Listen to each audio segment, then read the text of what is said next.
Assalamualaikum dan selamat datang ke Pala Bola News. Seperti biasa, Pala Bola News akan menjanjikan berita bola sepak terbaik kepada anda semua pada setiap hari. Kita lihat dahulu keputusan perlawanan yang berlangsung awal pagi tadi. Di Serie A, Salernitana tewas 0-3 kepada Juventus. DFB Pokal Jerman, Round of 16, Frankfurt mudah mengatasi Darmstadt 4-2. FIFA Club World Cup, Flamengo tewas 3-2 kepada Al Hilal.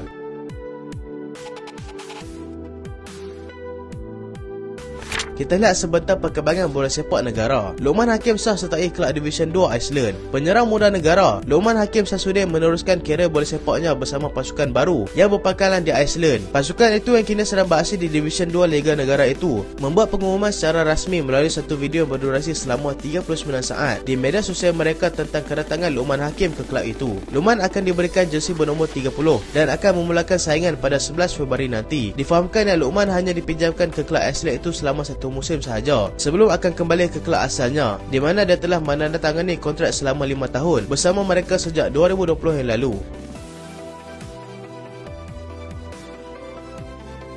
KL City dan juga PDRM berkongsi stadium. KL City dan juga PDRM akan berkongsi stadium sebagai tuan rumah sebaik sahaja kempen Liga Super pada musim ini bermula. Perjanjian yang dilakukan pada saat akhir itu dipandang serius oleh CEO KL City, Stanley Bernard. Dia sangat berharap yang penjadualan perlawanan dapat diatur dengan baik bagi mengelakkan masalah di masa akan datang. Setiap padang yang digunakan sudah semestinya mempunyai masa rehat yang cukup bagi menjalankan penyelenggaraan demi memastikan kualiti padang terus berada pada tahap yang memuaskan. Ini merupakan salah satu tanggungjawab besar MFL yang bertindak sebagai pengelola Liga Super pada musim ini dan percaya mereka akan sentiasa melakukan yang terbaik.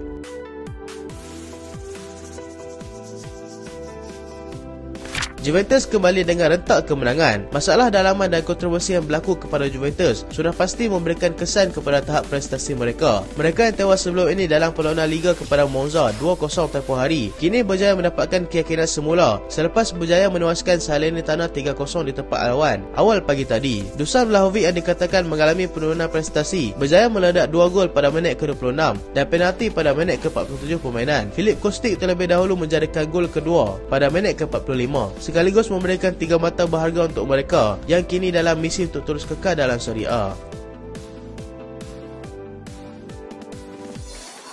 Flamengo terkandas di separuh akhir Club World Cup. Kelab yang berpangkalan di Brazil, Flamengo, tewas 3-2 kepada kelab Arab Saudi iaitu Al Hilal dalam perlawanan separuh akhir Club World Cup yang berlangsung awal pagi tadi di Morocco. Al-Dawsari menjadi viral untuk pasukannya dalam perlawanan ini selepas berjaya meledak 2 gol. Kedua-duanya melalui sepakan penalti pada minit ke-4 dan juga ke-9 masa tambahan di separuh masa pertama. Pedro berjaya menjaringkan 2 gol untuk pasukannya Flamengo, tetapi tidak cukup untuk menewaskan Al Hilal yang terlebih dahulu mendahului dengan jaringan 3-1 melalui jaringan ketiga oleh Vieto pada minit ke-70.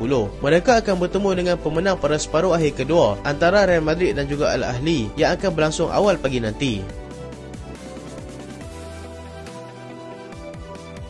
Carlo Ancelotti desak La Liga untuk pantau isu rasis dengan lebih teliti. Isu rasis yang seringkali berlaku kepada pemainnya iaitu Vinicius Junior kini sudah semakin melampau selepas hampir setiap minggu pemainnya itu akan diserang dengan perkataan yang kurang senang didengari oleh para penyokong lawan. Terbaru, dia menjadi mangsa rasis pada Ahad lalu selepas pasukannya tewas kepada Mallorca, menyebabkan Ancelotti terpaksa membuka mulut untuk mempertahankan pemainnya. Dia menyuruh pihak La Liga agar lebih keras dalam memberikan hukuman kepada mereka yang tidak menghormati orang lain dengan menghinanya. Perkara ini dilihat semakin serius dan jika tidak dilakukan sesuatu pasti akan menjadi lebih buruk di masa akan datang.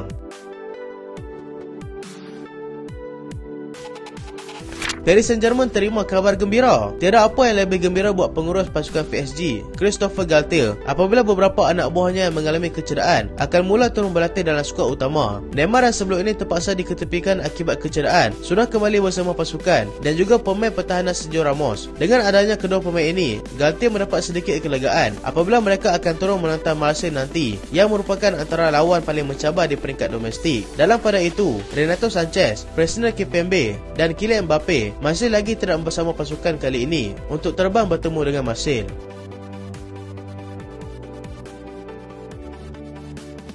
Erik ten Hag kekal dengan keputusan untuk tidak membuat rayuan. Pengurus Manchester United, Erik ten Hag, tetap dengan keputusannya untuk tidak membuat rayuan terhadap keputusan pengadil yang memberikan kad merah kepada pemainnya iaitu Casemiro ketika mereka menang 2-1 ke atas Crystal Palace. Dia masih tidak berpuas hati dengan keputusan pengadil itu, tetapi juga percaya yang mereka tidak akan menang jika dia membuat rayuan. Dia membuat keputusan untuk menggunakan pemain yang sedia ada untuk perlawanan seterusnya, dan ini bermakna Casemiro akan terlepas beberapa perlawanan dalam EPL. Borussia Dortmund sedia tawar kontrak baru kepada Jude Bellingham. Borussia Dortmund sedang mempersiapkan tawaran baru untuk pemain bintangnya, Jude Bellingham, yang bakal tamat kontrak pada Jun 2025 nanti. Keputusan itu diambil memandangkan beberapa kelab ternama di Eropah sudah pun membuat penawaran bagi mendapatkan pemain tersebut. Dengan kontrak baru yang cuba diberikan nanti, mereka berharap dapat memperbaiki sedikit isi kandungan tawaran baru dan berharap yang Bellingham akan terus bersama mereka lagi. Liverpool adalah pasukan yang seringkali disebut-sebut untuk dia berpindah selain Real Madrid, dan juga Manchester City yang mungkin akan menarik diri kesan daripada kontroversi yang melanda kelab pada ketika ini. Nicolo Zaniolo sah menjadi milik Galatasaray. Selepas dikaitkan dengan beberapa kelab di Eropah, pemain AS Roma akhirnya memilih untuk berpindah ke kelab Turki iaitu Galatasaray. Kelab gergasi Turki itu berjaya mendapatkan Zaniolo pada harga 22 juta euro dengan kontrak selama 4 tahun di sana. Jendela perpindahan di Turki adalah sedikit berbeza berbanding di Eropah, dan disebabkan itu mereka masih berpeluang untuk mendapatkan Zaniolo daripada AS Roma.